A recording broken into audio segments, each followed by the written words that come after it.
Hello everyone, Dr. Young here, and in this video we will be talking about the limiting reagent or limiting reactant. They're used interchangeably. You'll see one in one place, one in another place, but they're the same thing, and there's no new math here. We're just going to be doing theoretical yield twice, more or less. So let's talk about this concept.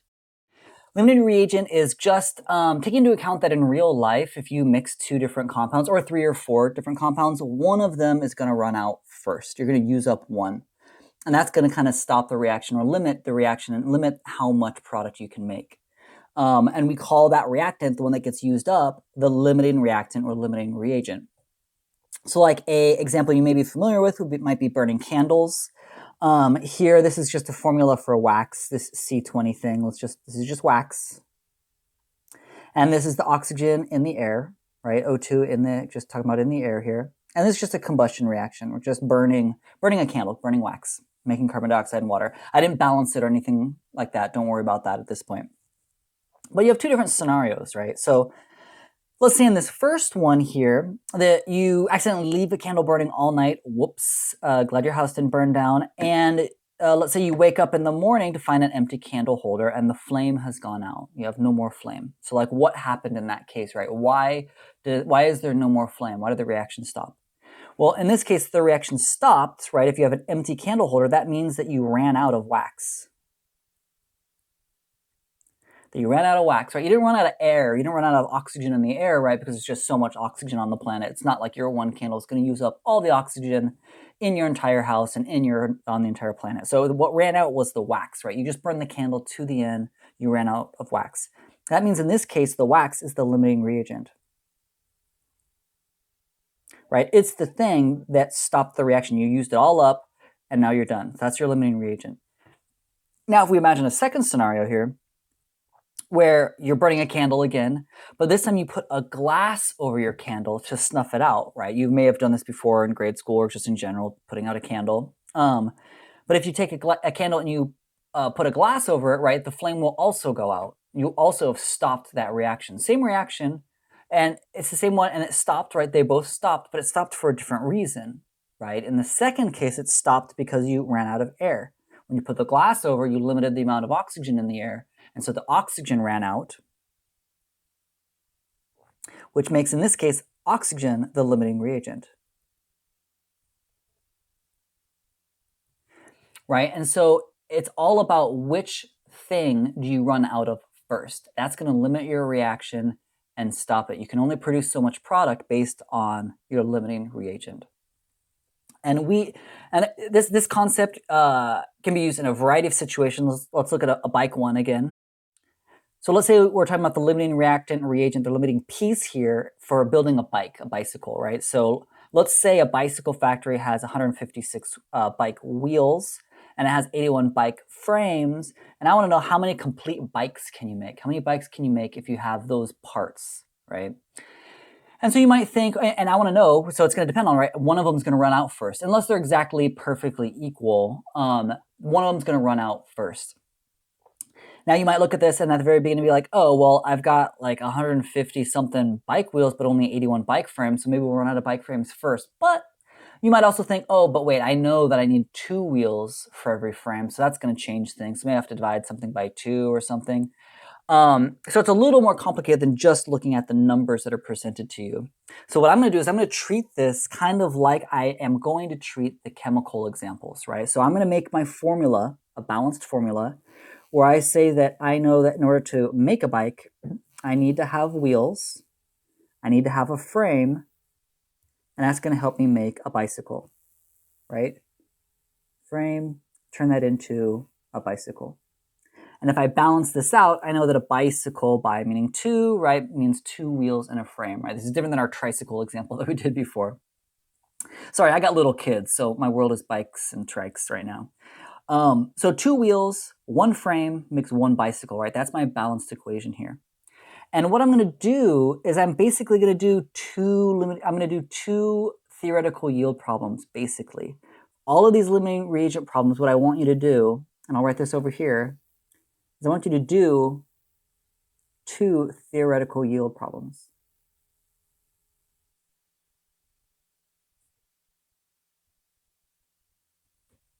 right? So first I'm going to look at what's going on with my wheels. Apparently I have 156 wheels. But if I want to know how many bikes to make from that, I just use the ratio, right? 2 wheels for every 1 bicycle. So I can say 2 wheels for every 1 bike. And that's going to tell me how many bikes I can make, how many bicycles I can make. Right? And if you do that, you'll get 78, right? Which is that divide by 2 thing that maybe you were intuitively thinking because you know bikes so well. So apparently if I have 156 wheels, I can make 78 bikes. Now, that's one thing that I have, right? I have bike wheels.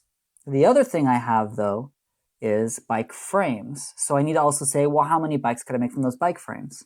So if I have 81 frames, bike frames, I do a mole ratio for that too, or a ratio. Sorry, I'm jumping ahead. Mole ratio. I'm getting to the ratio. In this case, is just 1 to 1. And I know that in your mind, you probably just did this. You're like, Doug, why are you even bothering with this? Obviously, the number's 81. I totally agree with you. Obviously, the number is 81, but I want you to see that I'm using conversion factors exactly the same way that I'm about to do them for chemicals, the exact same mathematical process. And so what we do here is we look at these two. Apparently, with the wheels, I could make 78 bikes, but with the frames, I can make 81 bikes. Which one am I going to run out of first? The wheels. I'm going to run out of wheels first because this is the smaller number. This is the smaller number. Therefore, this is your theoretical yield.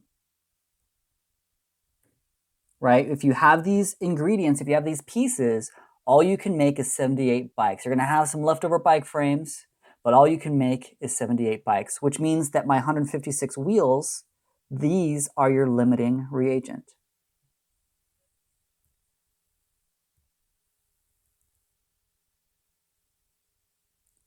Right? This is your limiting reagent because that's the thing that you ran out of, right? You used up all of the wheels. It limited the number of bikes that you can make. You have extra frames. The frames did not limit the number of bikes that you can make. You actually could have made more bikes if you had more wheels with the number of frames that you have. And so this process, I know it's really simple looking for the bicycle, but it's the exact same process that we're going to do for chemical reactions. That's the idea. So let's look at a simple chemical version of this, and then we'll get to the more complicated, but only slightly more so, chemical examples that are more likely what you're going to see in real life. So here's a relatively simple one.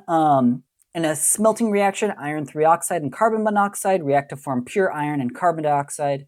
If you react 5 moles of iron 3 oxide and 9 moles of carbon monoxide, how many moles of iron can you make?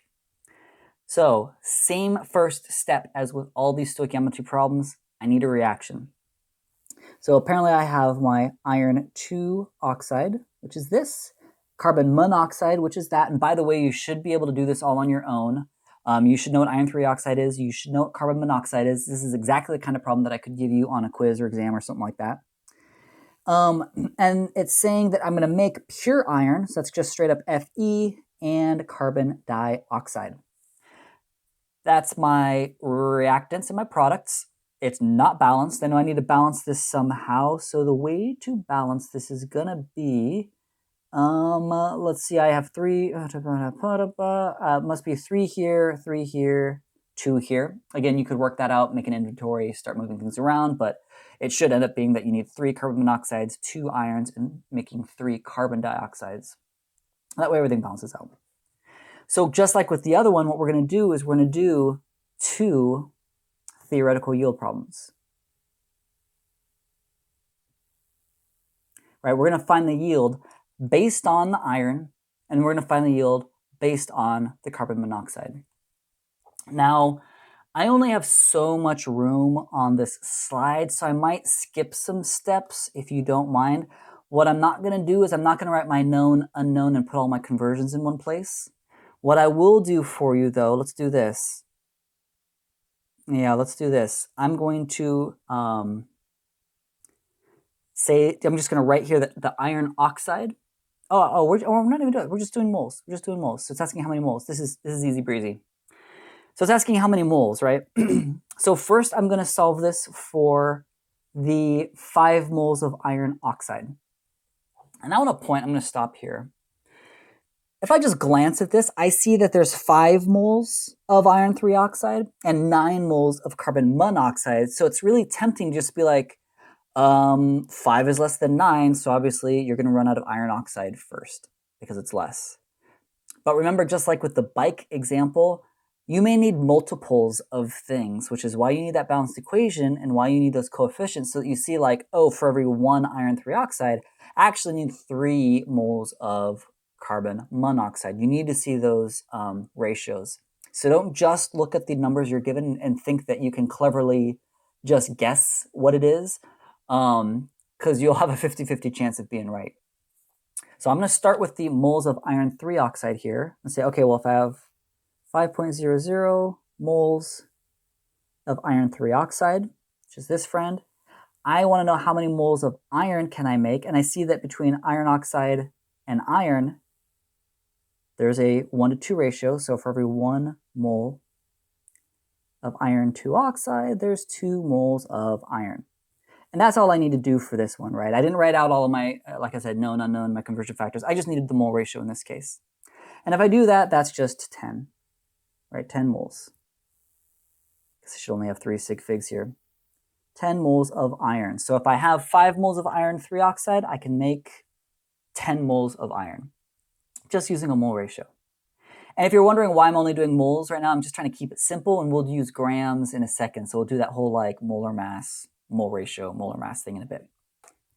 And then for my second one, it looks like I have the 9 moles of carbon monoxide. So now I'm going to compare my 9 moles of carbon monoxide to my 2 moles of iron. So I'm going to do the same thing, only now I'm starting with 9.00 moles of carbon monoxide. I see that the ratio is 3 moles of carbon monoxide to 2 moles of iron. Again, just from the reaction. And that'll allow me to calculate how many moles of iron I have.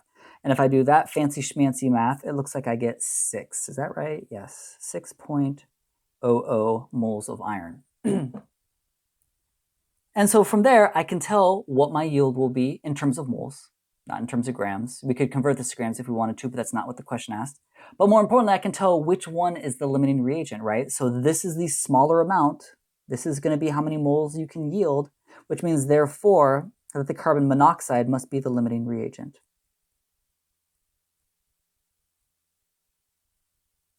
Right, this is the limiting reagent. Even though 9 is bigger than 5, it's actually limiting because you need 3 of them. They get burned up at a rate 3 times faster than the iron 3 oxide does. So don't forget to do this mole ratio stuff. That's what you really want to do. You're doing 2 problems like theoretical yields.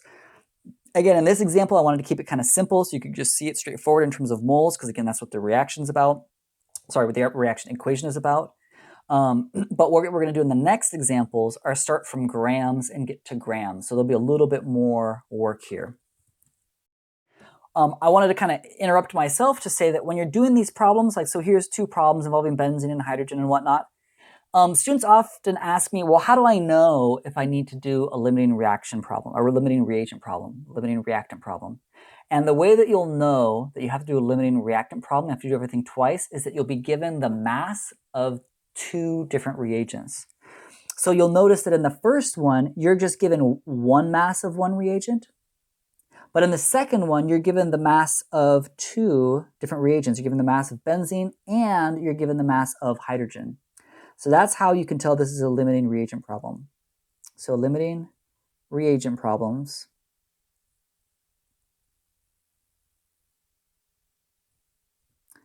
I'll say must give you the amounts of at least 2 of the reagents or reactants. And I say at least 2, right? So of at least 2, because there are lots of reactions that you have to react 3 things together, for example. And so you could give three amounts of the 3 reactants or reagents and figure out which one's going to be limiting. Most of these cases that you're going to see with us are just 2, though. So the second one would be a limiting reagent problem. Second one's a limiting reagent problem. The first one's not. It's just a normal stoichiometry problem, just 1 mole ratio, that's it. You just solve it like normal. The second one is limiting reagent, which means I solve it like normal. I just have to do 2 problems. I have to solve the theoretical yield for each of the amounts that I'm given. So let's actually do that one for the one I just showed you, that benzene and hydrogen react to form cyclohexane. This is a similar question to what I put in a previous video.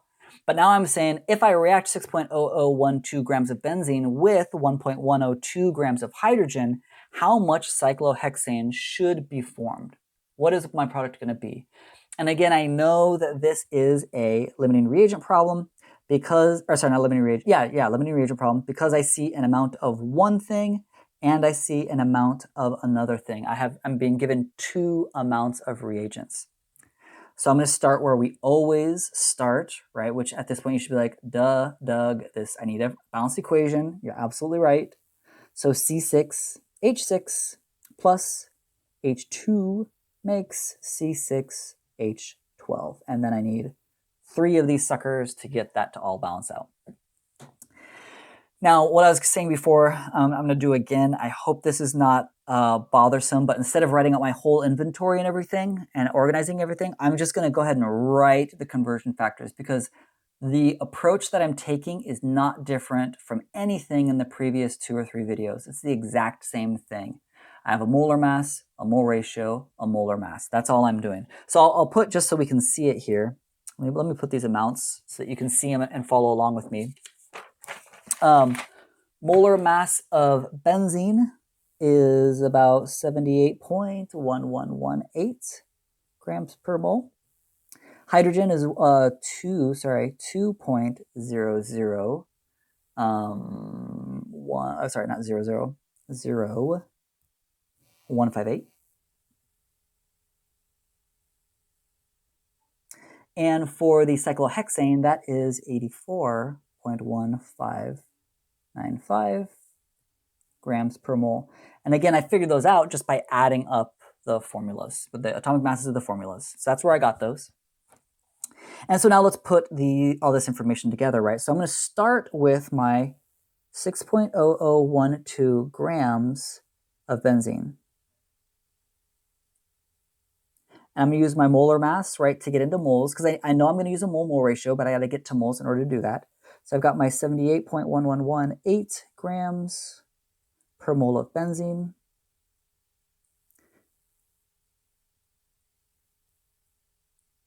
And according to my formula, it's a 1-to-1 ratio, right? There's a 1 in front of the benzene and there's a 1 in front of the cyclohexane, so it's just 1-to-1. But I'm keeping this here, right? Even though it's just 1 divided by 1 doesn't really mean anything mathematically. I'm keeping this here just so I make sure I don't accidentally flip my last conversion factor up down, which is that molar mass of the cyclohexane. And that is of the C6H12. So I'm running out of space here.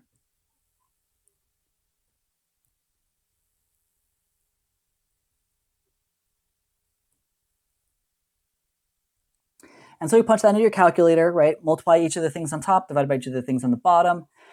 And accounting for sig figs, you should get 6.4658 grams. So that's the yield just looking at the grams of benzene. Now, like I was saying, you got to do this twice. You got to do 1 for the benzene, and now I got to do 1 for the hydrogen. So the exact same process, you can see why I didn't have room to do all those inventories and stuff. So 2.0158 grams of H2 for every 1 mole of H2. Looking at the formula, I see that the ratio is 3-to-1, right? It's 3-to-1 now. 3 moles of H2 for every 1 mole of H2. And, oh, sorry, not 1 mole of H2, 1 mole of cyclohexane, C6H12.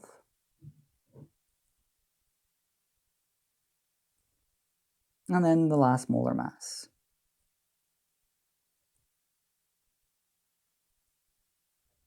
Right, you'll notice that these both follow the same sort of setup. And again, this has been the same sort of setup for all of these, where you have a molar mass, right, which is what that was and that was. You have a mole ratio from the formula, which is what that was and that was. And then you have the second molar mass of the other thing, which is what that was and that was, right? So we're just doing the same exact thing. This is not a different kind of problem. This is the exact same kind of problem that we've been doing so far. And so if you put all of that together, you should get 15.34 grams. Okay, 4 sig figs. Again, if you look at these, so they're saying how much should be formed, or in other words, what's the yield? It's always the smaller one, right? That's the one that limits you. You can only make that amount. So this would be my answer. This is the theoretical yield.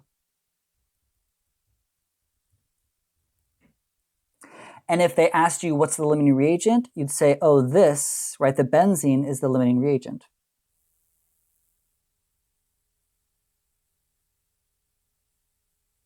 You'd say we had benzene was a limiting reagent, and you would say that the H2 was an excess.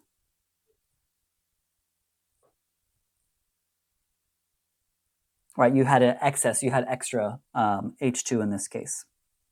Almost twice as much, it looks like. So that's how you'd solve these types of problems, right? It's nothing really new. It's just a little extra work because you have to do 2 theoretical yield problems. That's it. And then whichever one is smaller, that's your actual yield. That's your actual theory. It's not your actual yield, sorry. Your actual theoretical yield. And then your limiting reagent. So then lastly, I want you to do one. Here's one with making ammonia from hydrogen and nitrogen called the Haber-Bosch process. I'm going to stop talking for a second. You should pause, and you should try to do this all on your own. You have to make the equation, balance it, find the molar masses of everything, do 2 theoretical yield problems, find out which one yields the smallest amount. That tells you which one is the limiting reagent. So pause, give it a try.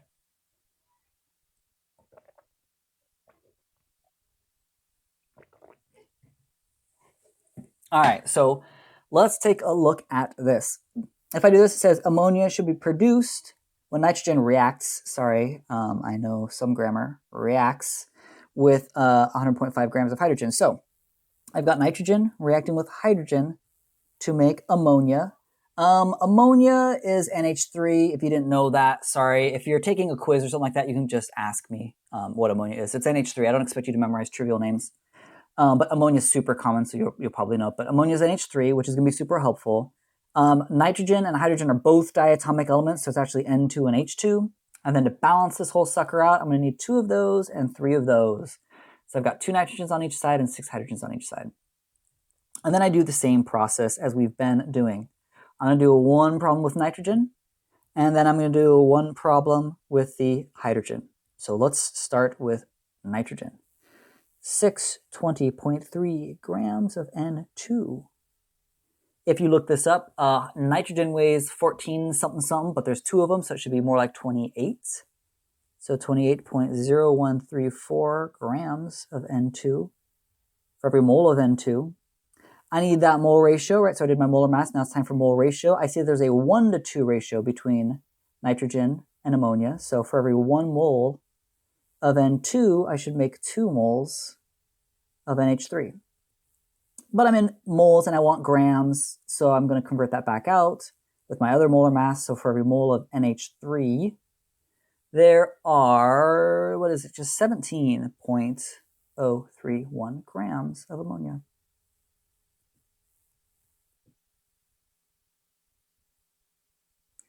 And if I look at that, that should give me 754.2. Only 4 sig figs, because that first number is going to limit me.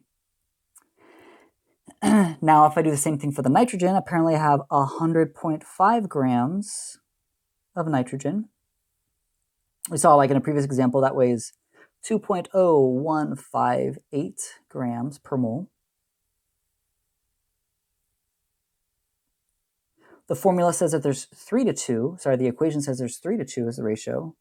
So for every 3 moles of H2, there are 2 moles of NH3. And for every 1 mole of NH3, there's still just 17.031 grams. Which means this yields, again, 4 sig figs for this one. is going to be 566.1. So what is my actual yield going to be? How much ammonia can I make? In theory, I could only make this much. This is my theoretical yield. And that means H2 is my limiting reagent.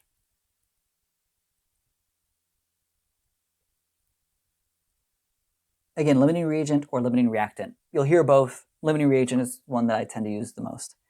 So that's how you do these types of problems. Again, they're not really different. The only thing is you're going to be given 2 amounts of starting materials, and that means you need to do 2 theoretical yield problems. That's it. Whichever one is smaller, that's the real yield, and that points you to the limiting reactant. So do some practice, study up, good luck.